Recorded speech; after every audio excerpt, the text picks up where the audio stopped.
Mask man గురించి ఒక 2 minutes మాట్లాడాలనిపించిందండి. అతను ఏం మాట్లాడుతున్నాడో, ఏం ప్రవర్తిస్తున్నాడో అన్నీ డబుల్ స్టాండర్డు, అంటే 2 నాలుకల్లాగా లేకపోతే దయ్యాలు వేదం వల్లించినట్టుగా అనమాట.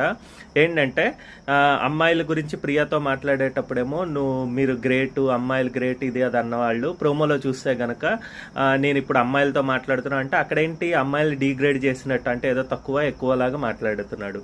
శ్రీజ పైన లేకపోతే మనీష్ పైన కాదు, ఇంకా ప్రియా పైన, ఇంకా ఇటు సైడ్కి వచ్చేసరికి తనూజ, భరణి వీళ్ళందరి పైన ఎంత ఇదిగా మాట్లాడతాడంటే ఏంటి ఇది అన్నవాళ్ళు సంజనాకి వెళ్ళి చెప్తారనమాట. సంజన ఏమో గెలిచిన తర్వాత తను ఒకటి అంటుందన్నమాట, ఈ కాన్సిక్వెన్సెస్ ఫేస్ చేస్తారు నాకు ఒప్పుకోపోతే అని.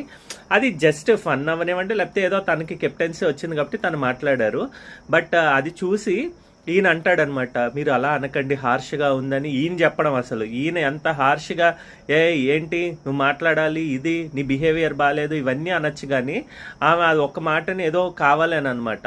ఆమెతో ఫ్రెండ్షిప్ చెడిపోకూడదని చెప్పి నిన్న గేమ్లో కూడా అంతా కూడా వేరువేరుగా, అంటే శ్రీజాకి ఇవ్వకూడదు అన్నట్టుగా చెప్పి మళ్ళీ వెనకాల బ్యాక్ బిచ్చింగ్ లాగేంటి ఇక్కడికి వచ్చి శ్రీజ చేసింది తప్పు, శ్రీజాని అనవసరంగా పంపించాము, మనం గెలిచి ఉండాల్సింది మన ఇద్దరం, అయితే లేకపోతే సంజన ఓకే అంటే ఏంటి, సంజన దగ్గర మంచి పేరు ఉండాలి, బట్ ఈయనకి లాభం పడాలి. ఈయనకి లాభం రాకపోతే గనక ఈయన ఏదైనా అనేస్తుంటాడు.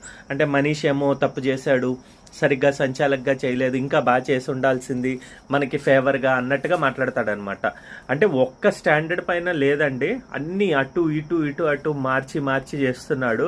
అసలు ఆయన అగ్ని పరీక్షలో చెప్పిన మాటకి దీనికి, నేను ఫ్రెండ్షిప్లు చేయడానికి రాలేదు, నాకు ఇక్కడ బంధాలతో ఇది లేదు అన్నవాడు ఇక్కడికి వచ్చి కూర్చుని మాట్లాడుతూ ఉంటాడు. అంటే మాట్లాడకూడదని కాదు, ఆయనకి ఏంటి సంజన గారి మీద ఒక ప్లాన్, బిగ్ బాస్ ఏమనుకుంటాడు, ఇప్పుడు నాకు తెలిసిన ప్రకారము ఆమె చేసింది పాజిటివ్గా వచ్చి ఉంటుంది, ఆమె వల్ల ఇంత కంటెంట్ వచ్చి ఉంటుంది కాబట్టి ఆమెకి ఇలాంటి పవర్ ఇచ్చాడు అన్న తెలుసుకున్న వ్యక్తి ఆయన ఓన్ గేమ్ గురించి ఆయన తెలుసుకోలేడా, అంటే అంత నాలెడ్జ్ ఉంది కదా.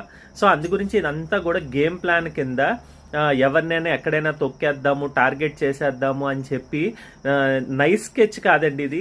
ఒక ఇదేంటది చాలా శకుని స్కెచ్ లాగా అనిపిస్తుంది అనమాట. తెలివి ఉండొచ్చు కానీ అతి తెలివి ఎక్కువైపోయి చాలా చాలా చాలా మనుషుల్ని చులకనగా చూసినట్టు చేస్తున్నాడు. సో నాకైతే అసలు నచ్చట్లేదు. ఇంకా ఎపిసోడ్లో ఇంకెన్ని చూడాలో చూడాలి. ఎపిసోడ్ రివ్యూ అయితే కనుక మాట్లాడుకుందాం.